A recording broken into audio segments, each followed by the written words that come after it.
Bienvenidos nuevamente a su programa Diálogos por nuestros hijos. Continuamos con la plática con los doctores Juan Ravindrana Cisneros García, el doctor Raimundo Alejandro Martínez Villegas y el doctor Alejandro Franco Rosas. Bien, nos quedamos en que la interferencia y la alienación parental es una forma de violencia en contra de los niños.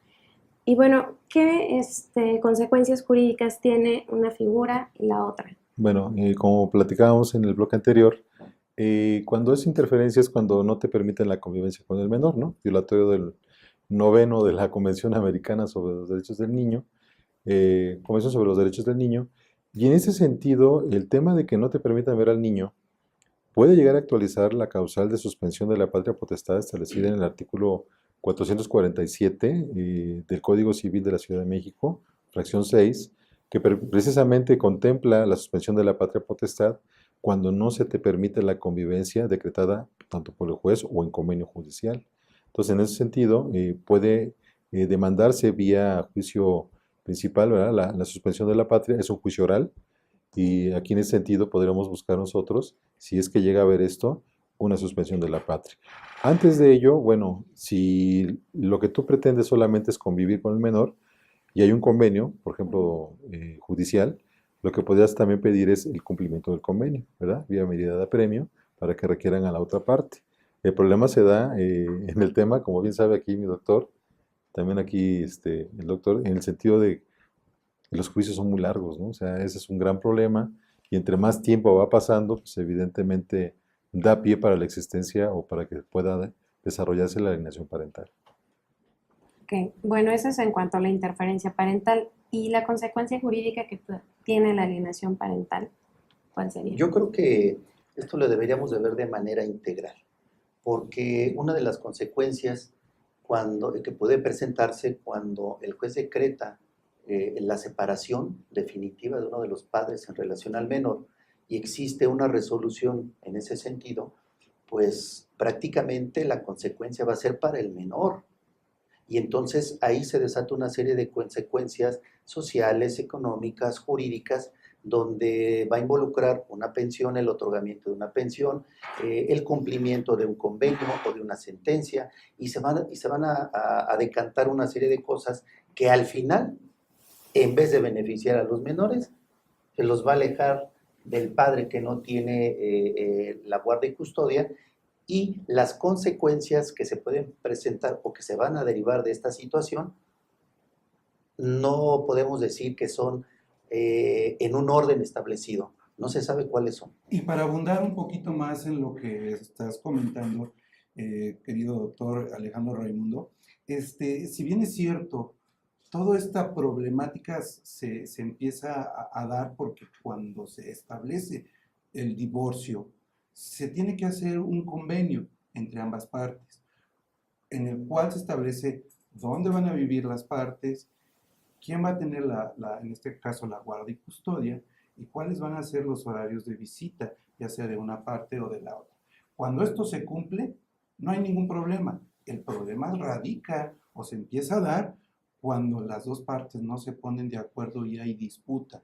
Entonces, ante esta situación, el que impone o el que va a poner los horarios de una visita familiar es el juez.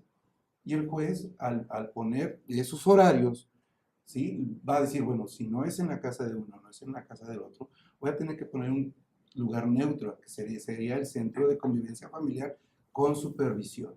Entonces, es ahí donde empieza a darse esos problemas de que no llegó el niño no llegó, el papá está ahí presente, pero el horario, podríamos decir, de 10 a 4 de la tarde los sábados, y no llegó en todo el sábado.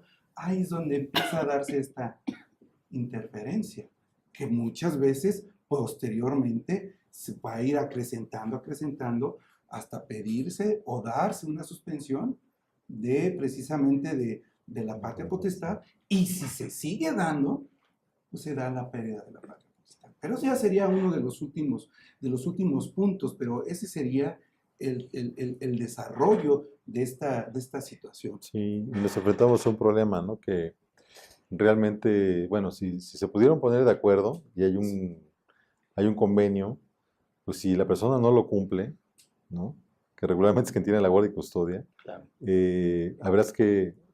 tendrás que ir a solicitar el cumplimiento del convenio, ¿no? El problema es que, y si la otra parte se pone necia y no quiere, de verdad, o sea, los medios que tienen para hacer efectivos estos convenios, digámoslo así, pues sería la multa hasta llegar al arresto, ¿no? Arresto. Pero pues realmente si la persona está muy empecismada en no permitir la visita, pues esto se va a llevar muchísimo tiempo. Y luego, si le ponen una multa o un arresto, pues tiene la apelación, tiene el juicio de amparo, entonces se va a llevar un año, ¿no? Entonces el problema es que dejas de ver al menor. Va a llegar un momento que el menor incluso ya, ok, lo voy a llevar al centro de convivencia familiar supervisada. Llega y el niño dice, no quiero entrar, Así es. no lo quiero ver, lo odio, no lo quiero, ¿verdad? ¿Y qué es lo que le dice el papá o el papá o la mamá que tiene la guardia y custodia? Te abandonó, no nos quiere, se fue con otra persona, ¿no? Entonces, claro, pues el niño no lo quiere volver a ver, ¿no? Y el papá está todo emocionado diciendo, ay, ahora sí Claro, voy a convivir con mi hijo, ahora sí voy a poder con mi hija, con mis hijos.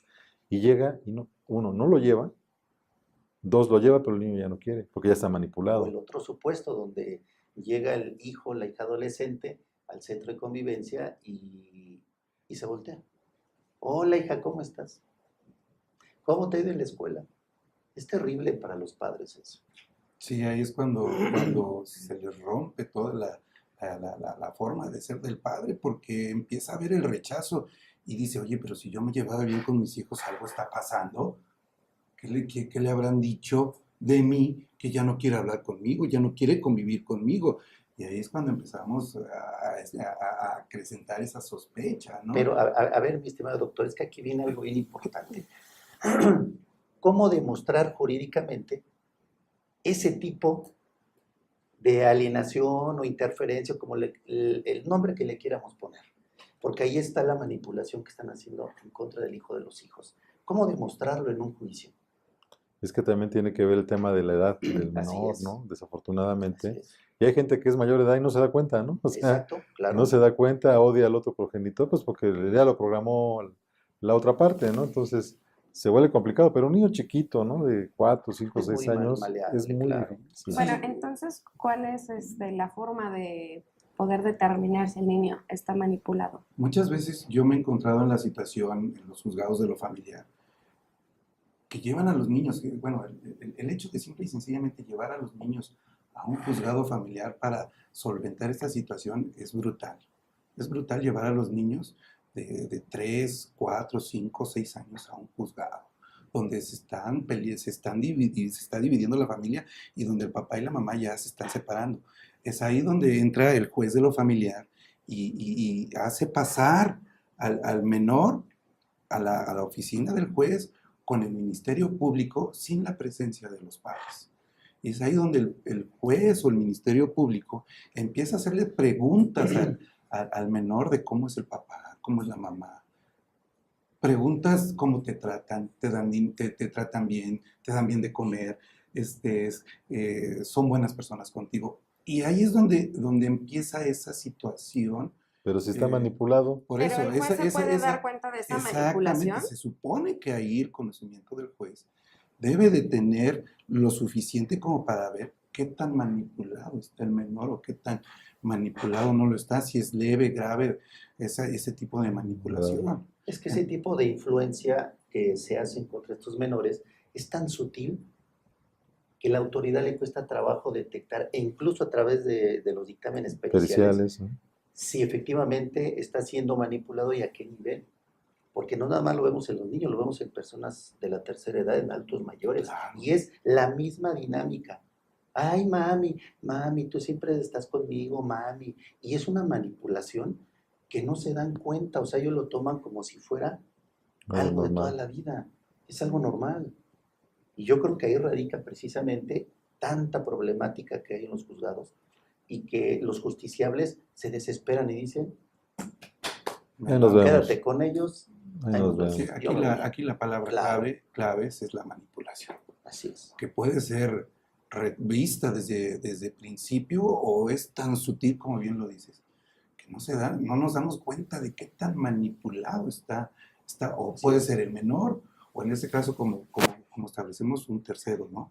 Pero sí, la manipulación, híjole, de veras Pero no es una perdamos de parte. vista, doctor, que cuando el doctor Juan hablaba hace rato de la edad, un niño, por favor, un niño es inocente, es muy fácil manipularlo.